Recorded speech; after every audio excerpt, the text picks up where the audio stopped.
A diplomatic firestorm is raging after a Canadian report accused India of election interference, ranking it second only to China. New Delhi dismissed the claims as baseless, blaming Khalistani extremists and Trudeau's politics. What is interesting is that the same Trudeau administration that is fervently following this case related to India is accused of a cover-up of Chinese interference in Canadian politics.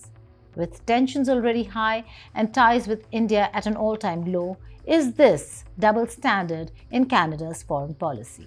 Hello and welcome. You're watching Statecraft with me, Geeta Mohan.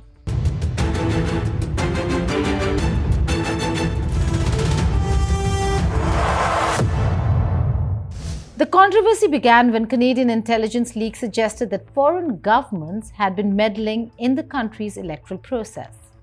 Revelations prompted the Trudeau government to launch an inquiry into foreign interference in the 2019 and 2021 federal elections.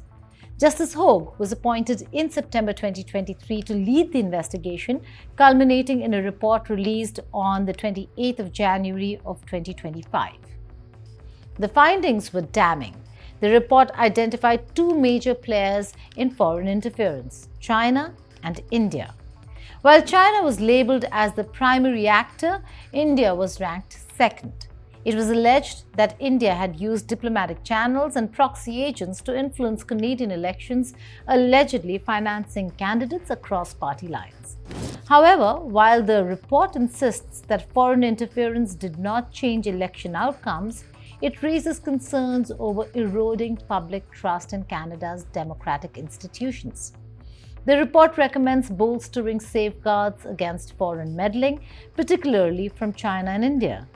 Ministry of External Affairs here in India dismissed the accusations as unfounded and asserted that no concrete evidence had been provided to substantiate such claims.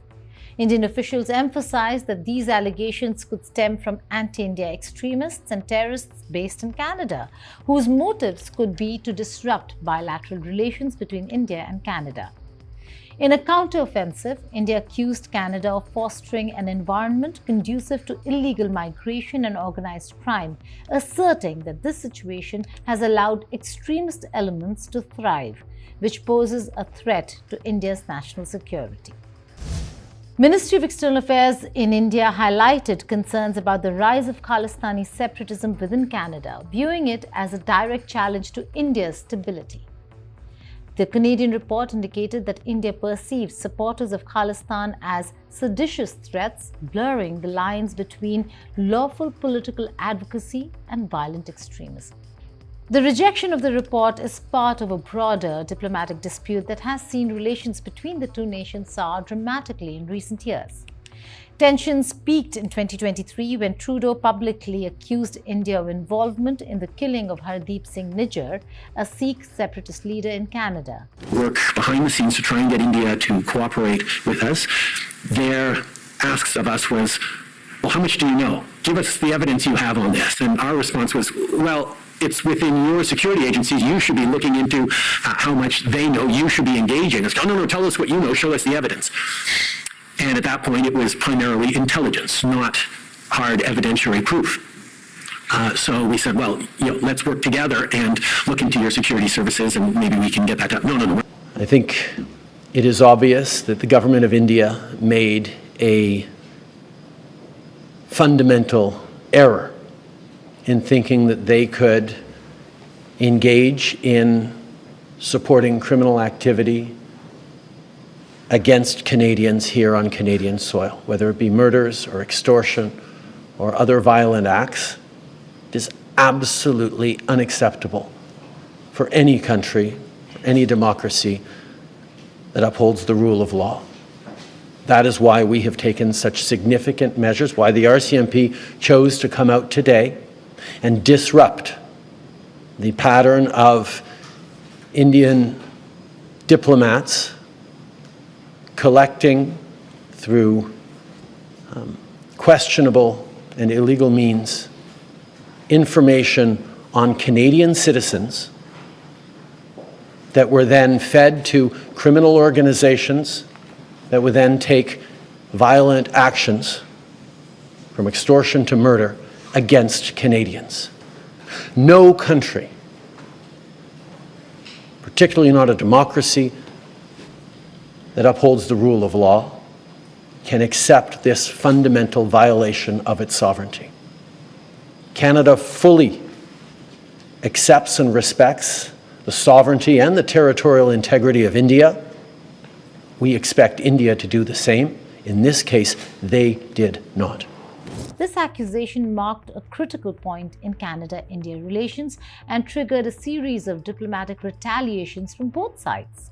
Reports from various Canadian intelligence agencies have suggested that India has emerged as a major foreign interference threat, second only to China, which further complicates the narrative surrounding foreign influence in Canadian politics.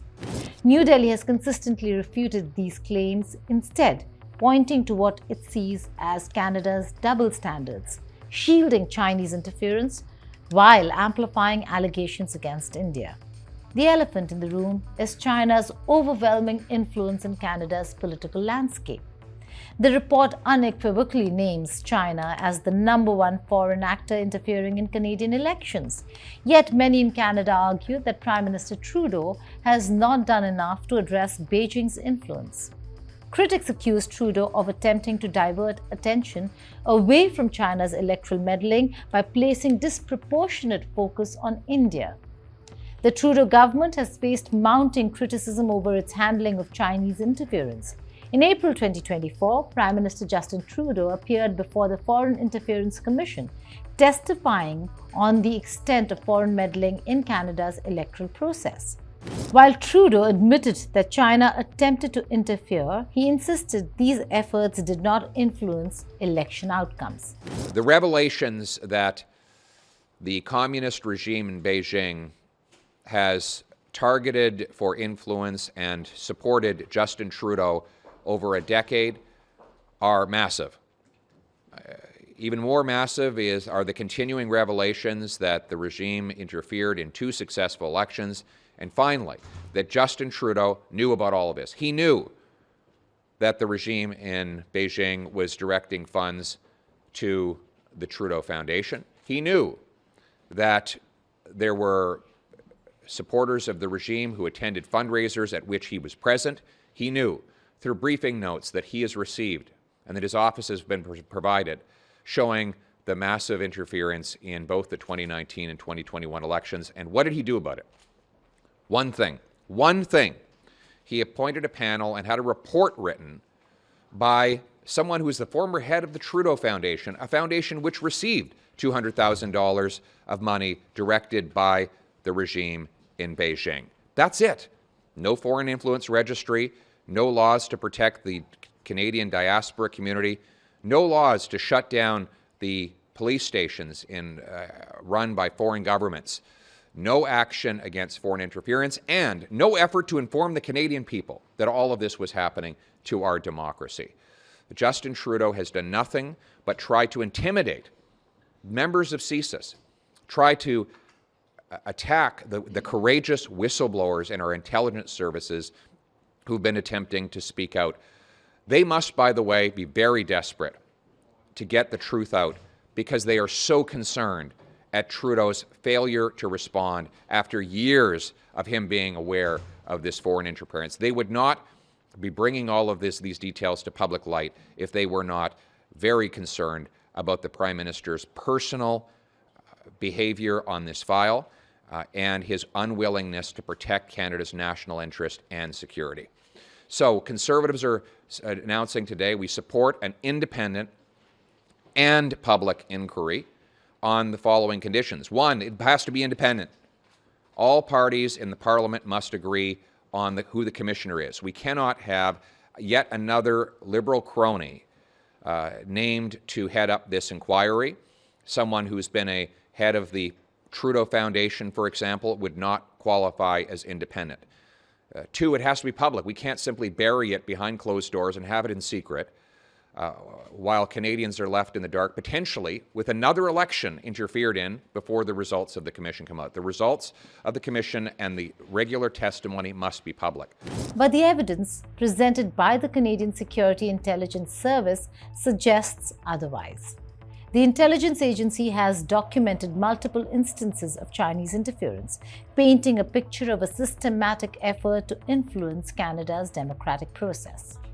One of the most shocking revelations was the alleged coercion of Chinese origin students in Canada who have family back home in China and were reportedly threatened with visa revocations and not being allowed to go to China to visit their family members unless they voted for Liberal Party candidates perceived to be sympathetic to Beijing.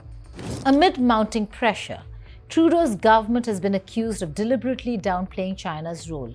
Opposition leaders argue that Trudeau has been slow to act despite multiple intelligence briefings warning of Beijing's activities. Some political analysts suggest that Trudeau's reluctance stems from diplomatic and economic considerations, fearing that a strong response could further strain Canada-China relations, already tense since the 2018 arrest of Huawei executive Meng Wanzhou. But critics say national security should take precedence. Reports indicate that Trudeau's office received multiple warnings and yet failed to take sufficient action. The ongoing investigation into foreign interference extends beyond electoral politics. It strikes at the very foundation of Canada's democracy.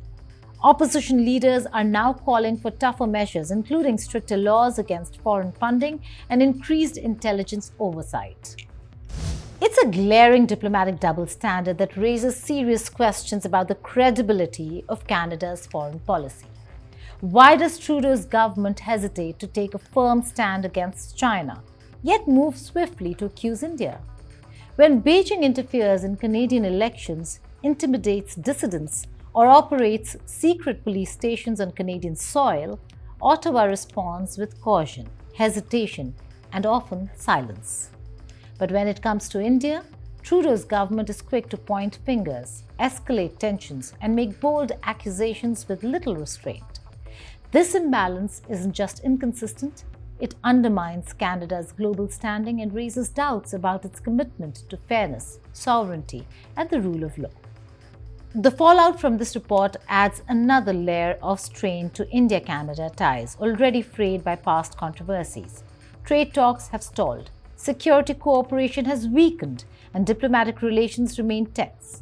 Meanwhile, India is strengthening its partnerships elsewhere, pivoting towards allies like the United States of America, Russia, and the European Union. The perception in New Delhi is that Canada's position is increasingly aligning with anti-India elements rather than fostering constructive engagement. With India emerging as a key player on the global stage, its patience with Trudeau government is wearing thin. If Ottawa continues prioritizing political optics over balanced diplomacy, it risks further alienating one of the world's largest economies. The Canadian Commission report was meant to address foreign interference, but it has instead triggered a diplomatic storm, deepening the divide between India and Canada. At the heart of this controversy is a larger question.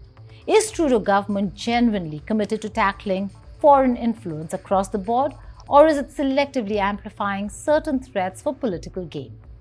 The road ahead will test the resilience of India-Canada relations. And with elections around the corner, it is uncertain whether if this report will have a future or not. But what's certain is that the political future for Justin Trudeau seems quite bleak. Thank you for watching Statecraft.